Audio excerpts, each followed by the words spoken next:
суббота, на рассвете первого дня недели, пришла Мария Магдалина и другая Мария посмотреть гроб. И вот сделалось великое землетрясение, ибо ангел Господень, сошедший с небес, приступив, отдалил камень от двери гроба и сидел на нем. Видя был, как молния, и одежда его бела, как снег. Устрашившись его видим, стерегущие пришли в трепет и стали как мертвым. Ангел же, обратив речь к женщинам, сказал: не бойтесь, ибо знаю, что ищете Иисуса распятого. Его нет здесь, он воскрес, как сказал. Подойдите, посмотрите место, где лежал Господь. И пойдите скорее, скажите ученикам его, что он воскрес из мертвых. И притворяет вас в Галилею. Там увидите его. Вот я сказал вам. И вышедшие поспешно из гроба, они со страхом и радостью великую побежали возвестить ученикам его.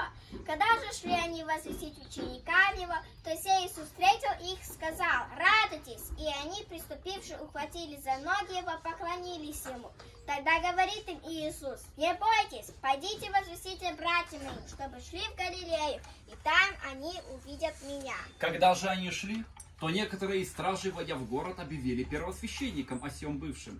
И сии, собравшись со старейшинами и сделав совещание, довольно денег дали воинам и сказали: скажите, что ученики его, придя ночью, украли его, когда мы спали. Если слух об этом дойдет до правителя, то мы убедим его и вас от неприятностей избавим.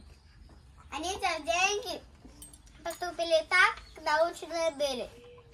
Перенесло слово сие между иудеями до сего дня. 11 же учеников пришли в Галилею на гору, куда повелел им Иисус.